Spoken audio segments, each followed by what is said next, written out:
Assalamualaikum warahmatullahi wabarakatuh. Halo guys, welcome to my new presentation slide. Perkenalkan, nama saya Fatia Sela Husna dengan NIM 0704193084 semester 6 dari jurusan Biologi Fakultas Sains dan Teknologi dari Universitas Islam Negeri Sumatera Utara. Nah, di video ini saya akan menjelaskan sedikit materi tentang metabolisme dan suhu tubuh. Untuk mengetahuinya, kita dapat menonton video yang berikutnya. Nah, di video ini kita akan mempelajari tentang metabolisme dan suhu tubuh.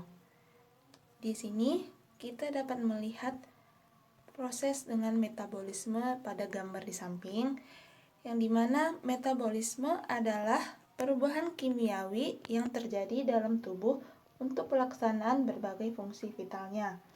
Fungsi metabolisme untuk mendapatkan energi kimia berupa ATP, mengubah molekul zat-zat makanan, penyusun unit pembangun menjadi protein, asam nukleat, lipida, polisakarida, dan komponen sel lainnya sebagai pembentuk dan juga sebagai perombak biomolekul. Di sini dapat kita lihat ATP yang ada pada dalam tubuh kita, yaitu berupa chemical engineering, yaitu energi kimia, yang itu karbohidrat, lemak, dan yang lain-lainnya. Adapun fungsi fisiologis pada metabolisme dalam tubuh kita yaitu ada dari faktor lingkungan kimia internal yang ada di dalam tubuh, yaitu gradien konsentrasi ion antara intrasel dan ekstrasel. Yaitu adapun aktivitas elektrokimia sistem saraf yang ada di dalam tubuh, aktivitas kimia yang seperti makanan yang kita makan. Selanjutnya ada aktivitas dari elektromekanik dari sistem sirkulasi, serta pengaturan suhu tubuh yang ada di dalam tubuh kita. Nah, kecepatan metabolisme basal ini diukur pada orang yang istirahat di tempat tidur. Istirahat seperti di malam hari atau istirahat pada siang hari. Seterusnya diukur dari sebelum makan dan sebelum minum. Istirahat juga pada waktu malam hari, serta di mana keadaan tubuh belum terganggu oleh pemasukan oksigen maupun pengeluaran yaitu karbon dioksida. Nah, jadi metabolisme itu kan sangat sering dikaitkan dengan berat badan kita. Misalnya mereka yang selalu langsing seringkali disebut punya metabolisme yang cepat. Dan kunci untuk turun lebih banyak berat badan adalah metabolisme itu. Faktanya, metabolisme tidak sederhana itu. Yang pada dasarnya, metabolisme adalah semua energi atau kalori yang kita bakar setiap harinya. Seperti tubuh kita membakar kalori setiap saat agar kita tetap bisa hidup, mulai dari mencerna makanan sampai bernapas atau sekedar memeriksa pesan di ponsel, semua itu berkontribusi pada metabolisme tubuh. Jadi sudah dijelaskan ada juga 3 faktor metabolisme tubuh manusia, yaitu yang pertama ini ada metabolisme basal, yaitu metabolisme basal ini merupakan jumlah keseluruhan aktivitas metabolisme dalam keadaan istirahat fisik dan mental tubuh kita. Jumlah kalori yang dibakar tubuh agar tetap hidup, misalnya menjaga organ dan fungsi tubuh kita agar berfungsi dengan benar, serta mengubah pola makanan kita menjadi energi yang dapat kita gunakan untuk aktivitas sehari-harinya. Faktor yang mempengaruhi kecepatan metabolisme ada juga, yaitu pada ukuran tubuh, yaitu ukuran tubuh seperti tinggi panjangnya, tinggi rendahnya seseorang, atau orang gemuk proses metabolismenya lebih tinggi.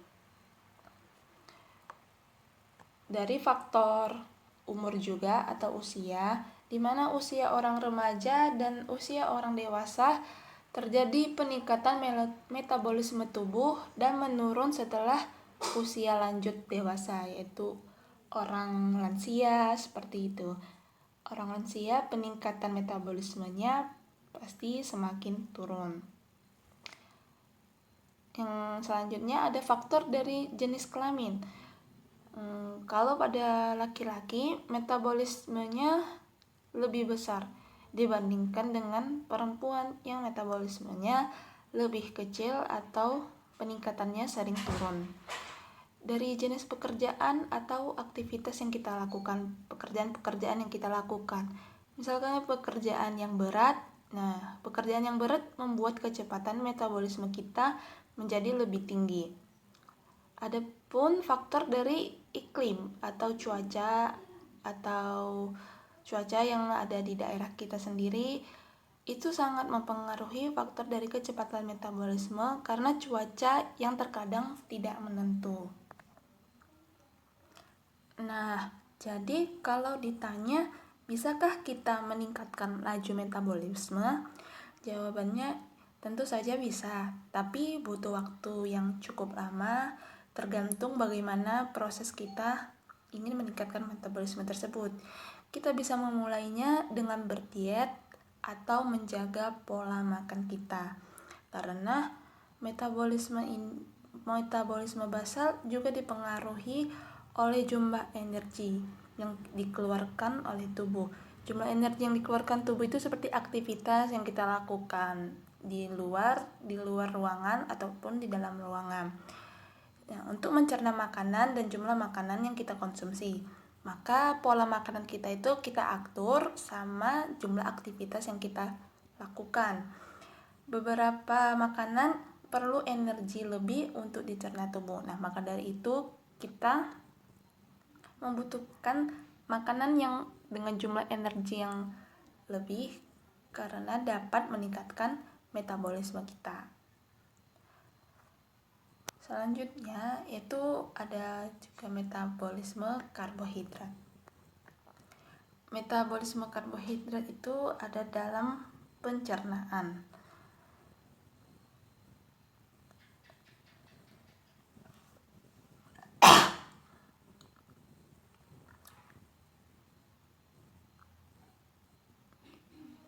Di mana metabolisme karbohidrat itu adalah proses kimia yang berlangsung dalam tubuh makhluk hidup, dalam tubuh kita untuk mengolah karbohidrat.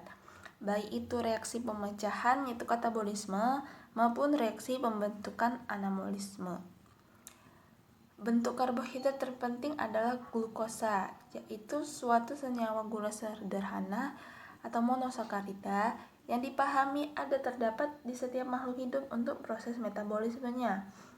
Glukosa dan bentuk karbohidrat lainnya memiliki tempatnya masing-masing di dalam proses metabolik antar spesies.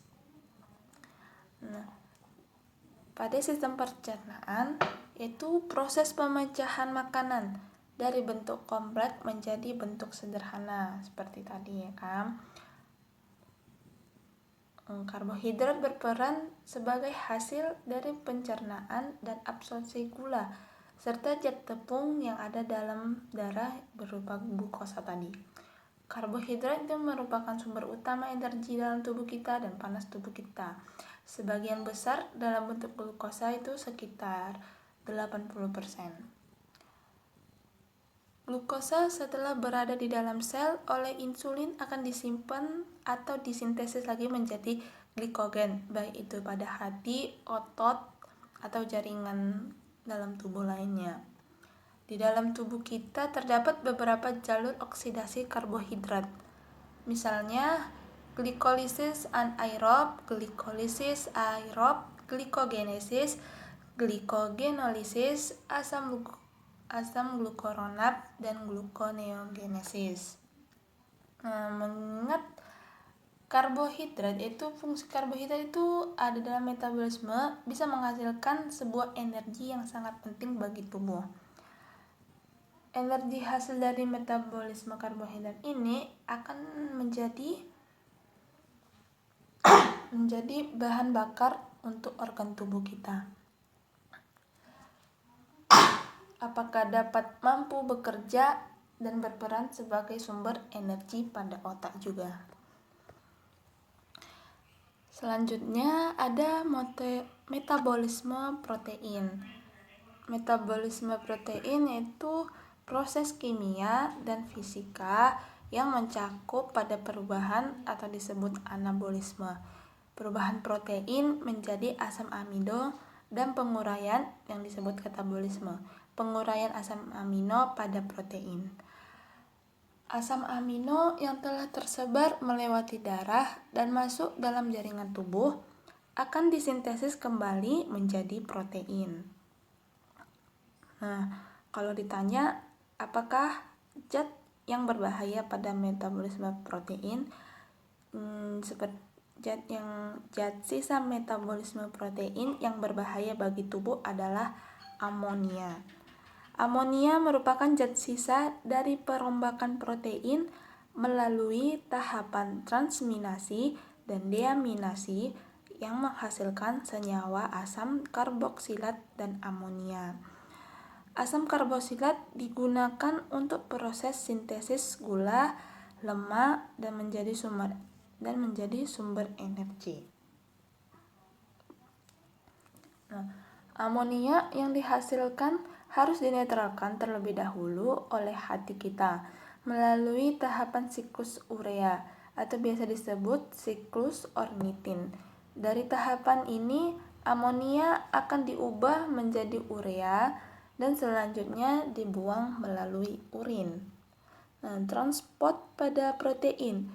Protein ini diabsorpsi di usus halus kita dalam bentuk asam amino menuju masuk ke dalam darah. Di dalam darah, asam amino disebar lagi ke seluruh sel yang fungsinya untuk disimpan dalam bentuk protein, yaitu dengan menggunakan enzim, di mana hati tersebut merupakan jaringan utama untuk menyimpan dan mengolah protein.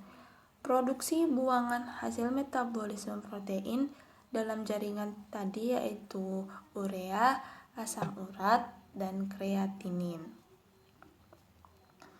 Nah, adapun proses pencernaan metabolisme protein itu pada dalam lambung. Di dalam lambung, pepsin dan asam lambung yaitu HCl mengubah protein menjadi pepton, dan renin menghasilkan kasein dari kasinogen, serta pepsin dengan HCl tadi yaitu dengan asam lambung akan mengubah kasein menjadi pepton. Nah, selanjutnya di dalam usus yaitu tripsin yang memecah protein dan pepton menjadi polipeptida. Sedangkan si erepsin memecah polipeptida menjadi asam amino. Jadi seperti kebalikannya. Nah, di dalam darah, asam amino membawa nitrogen dan zat belerang ke setiap sel dalam tubuh. Sel tubuh memisahkan asam amino khusus setiap sel untuk perbaikan dan pertumbuhan. Jadi hasil pemecahan protein yang bersifat racun bagi tubuh adalah amonia tersebut tadi. Yaitu selanjutnya ada metabolisme lemak. Metabolisme lemak ini merupakan proses tubuh untuk menghasilkan energi dari asupan lemak setelah masuk menjadi sari-sari makanan dalam tubuh. Dalam metabolisme lemak menjadi energi, kita membutuhkan bantuan glukosa dari karbohidrat. Karena itu, tubuh kita cenderung menuntut makanan yang manis-manis setelah makan makanan yang kaya akan lemak. Lemak dalam tubuh kita akan masuk ke dalam proses metabolisme setelah melewati tahapan penyerapan, sehingga bentukan lemak yang memasuki jalur metabolisme lemak dalam bentukan trigliserida, di mana trigliserida ini adalah bentuk simpanan lemak tubuh.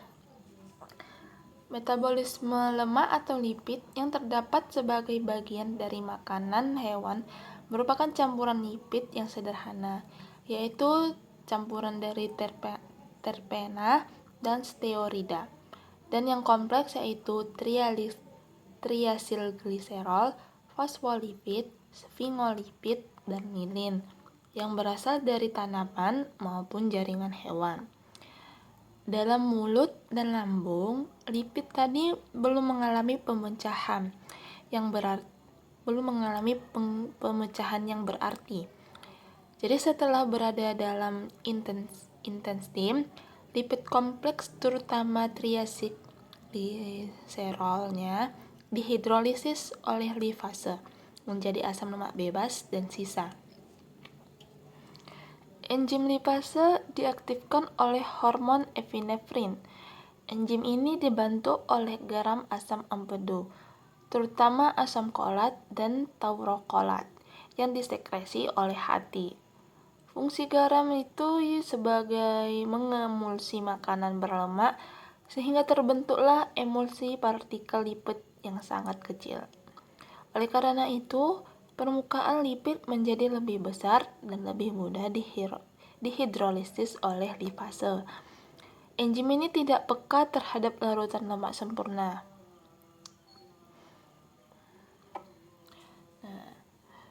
Dalam absorpsi lemaknya, ada pun yaitu pada lemak diet diserap dalam bentuk kilomikron menjadi diabsorpsi usus halus masuk ke limfe atau ductus thoracicus menjadi masuk ke dalam darah. Ada di kilimikron dalam plasma, disimpan dalam jaringan lemak atau adiposa dan hati. Proses penyimpanannya yaitu kilomikron tadi dipecah oleh enzim lipoprotein lipase. Enzim lipoprotein lipase ini berada di dalam membran sel, dipecah menjadi asam lemak dan gliserol. Di dalam sel asam lemak lagi, asam lemak disintesis kembali menjadi trigliserida, di mana trigliserida tadi itu tempat penyimpanan lemak. Hati tadi membantu oksidasi lemak dan mempersiapkan untuk disimpan kembali dalam jaringan. Lemak oksidasi memberikan panas dan tenaga, sedangkan lemak yang disimpan mengandung vitamin A dan vitamin B. Perubahan asam lemak menjadi energi ini akan menghasilkan yang namanya benda keton. Selanjutnya kita masuk pembahasan pada suhu tubuh. Suhu tubuh adalah ukuran dari kemampuan tubuh dalam menghasilkan dan menyingkirkan hawa panas. Suhu tubuh kita bisa dipengaruhi oleh berbagai hal. Misalnya salah satu itu suhu pada lingkungan sekitar kita. Tinggi atau rendahnya suhu tubuh seseorang juga bisa menjadi indikator kondisi kesehatannya. Suhu tubuh normal seseorang bisa berubah-ubah tergantung aktivitas yang kita lakukan atau kondisi kita saat ini. Meski begitu, suhu tubuh normal biasanya berada antara 36 derajat sampai 30 derajat. Selain karena aktivitas fisik, perubahan suhu tubuh normal juga bisa terjadi karena beberapa hal lainnya tadi, seperti saat wanita sedang memasuki masa subur atau ovulasi, atau saat wanita sedang menstruasi. Jadi kalau ditanya, berbahayakah suhu tubuh rendah atau tinggi? Suhu tubuh yang berada di atas atau di bawah batas normal tentu itu pasti harus diperhatikan. Pasti ada hal yang bisa saja menjadi pertanda seseorang tersebut penderita penyakit atau tidak. Suhu tubuh yang terlalu rendah ini disebut hipotermia, yang dimana kondisinya itu berbahaya karena dapat mengganggu kelancaran aliran darah, pernafasan pada kita, dan kinerja organ vital tubuh kita, seperti itu atau kinerja otak dan jantung kita. Hipotermia yang tidak segera ditangani akan bisa menyebabkan kematian juga. Kalau hipotermia itu suhu tubuhnya yang berada di bawah 35 derajat Celcius. Salah satu yang menyebabkan kondisinya itu yaitu seseorang terpapar suhu atau cuaca yang cukup dingin. Semisalnya seperti kita suka mandi di malam hari, dan tidak dengan air hangat. Itu bisa menjadikan suhu tubuh kita menjadi rendah. Nah, kalau pada orang dewasa, hipotermia dapat menimbulkan pada gejala menggigil, bicara tidak jelas, nafas kita menjadi sesak dan pelan, serta pusing. Lama-kelamaan, kondisi ini bisa menyebabkan penderita hilang kesadaran atau koma. Kalau suhu tubuh tinggi itu disebut hipertermia, yaitu kondisi suhu tubuh di bawah 40 derajat Celcius atau lebih dari 40 derajat. Hipertermia terjadi ketika tubuh gagal mengatur suhunya, sehingga suhu pun terus meningkat. Jika lebih dari 41,1 derajat Celcius, ini disebut hiperpireksia. Nah, jadi kalau hipertermia itu berbeda dengan demam. Demam itu peningkatan suhu yang sepenuhnya terkendali oleh sistem pengaturan suhu tubuh. Sedangkan hipertermia itu meningkatnya suhu tubuh di luar kendali sistem organ kita. Demam itu bisa disebabkan oleh infeksi seperti infeksi bakteri dan virus. Produksi panas dalam tubuh manusia yang disebabkan oleh seperti metabolisme basal yang menghasilkan panas yang diproduksi tubuh saat istirahat. Itu selanjutnya pada gerakan volunteer. Aktivitas otot selama latihan pastinya membutuhkan tambahan energi. Menggigil, saat badan menggigil, respon tubuh terhadap suhu yang berbeda dalam tubuh. Nah, adapun jumlah panas yang dihasilkan oleh tubuh kita, yaitu ada panas yang berlebihan yang dapat terjadi akibat suhu di luar ruangan, serta kegiatan fisik yang kita lakukan sehari-hari, dan keringat yang kita hasilkan pada aktivitas kita tersebut. Itu ada pada kehilangan panas juga yang disebabkan oleh aktivitas kulit kita.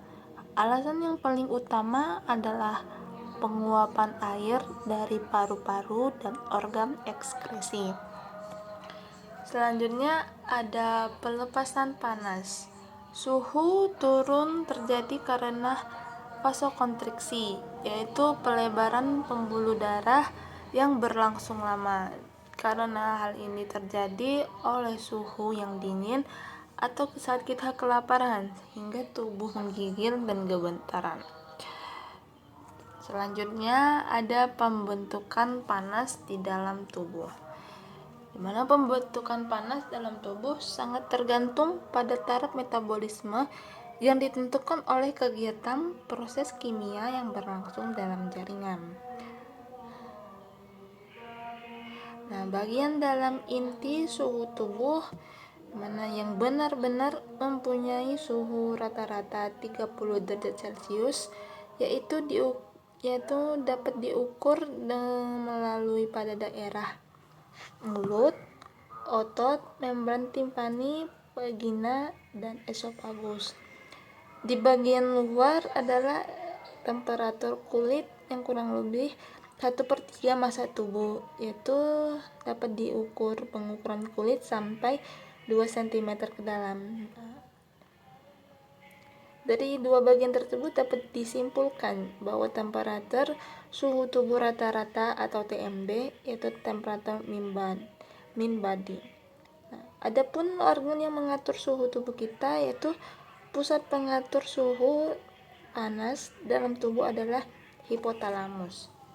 Hipotalamus yang dikenal sebagai termostat yang berada di bawah otak. Hipotalamus anterior berfungsi mengatur pembuangan panas. Hipotalamus posterior berfungsi mengatur upaya penyimpanan panas. Nah, adapun mekanisme pengaturan suhu yaitu kulit, reseptor perifer, hipotalamus posterior atau anterior, preoptika hipotalamus, nervus efferent itu kehilangan atau pembentukan panas. Selanjutnya ada fisiologi regulasi suhu. di mana sistem regulasi suhu tubuh, mekanisme fisiologisnya, dan perilaku mengatur keseimbangan antar panas yang hilang dan dihasilkan lebih sering disebut termoregulasi. Mekanisme tubuh ini harus mempertahankan hubungan antara produksi panas dan kehilangan panas agar suhu tubuh tetap konstan dan normal. Suhu tubuh adalah keadaan yang seimbang antara produksi panas tubuh dan kehilangan panas dari tubuh diukur dengan derajatnya. Suhu tubuh manusia diregulasi oleh beragam komponen. Salah satunya itu otot. Saat berkontraksi, otot akan menghasilkan panas. Panas inilah yang biasa meningkatkan suhu tubuh hingga ke ambang batas tertentu. Terdapat dua jenis suhu tubuh, yaitu pada suhu tubuh inti, suhu dari organ atau jaringan tubuh bagian dalam, yaitu otak, dada, dan perut. Suhu yang relatif konstan yaitu sekitar 30 derajat Celcius. Suhu permukaan yaitu pada suhu kulit dan lemak. Variasi suhunya antara 20 derajat Celcius sampai 40 derajat Celcius. Nah, seperti itulah yang dapat saya sampaikan pada video saya sendiri. Semoga dari video penjelasan tersebut dapat bermanfaat untuk kita sendiri dan semua orang. Terima kasih. Wassalamualaikum warahmatullahi wabarakatuh.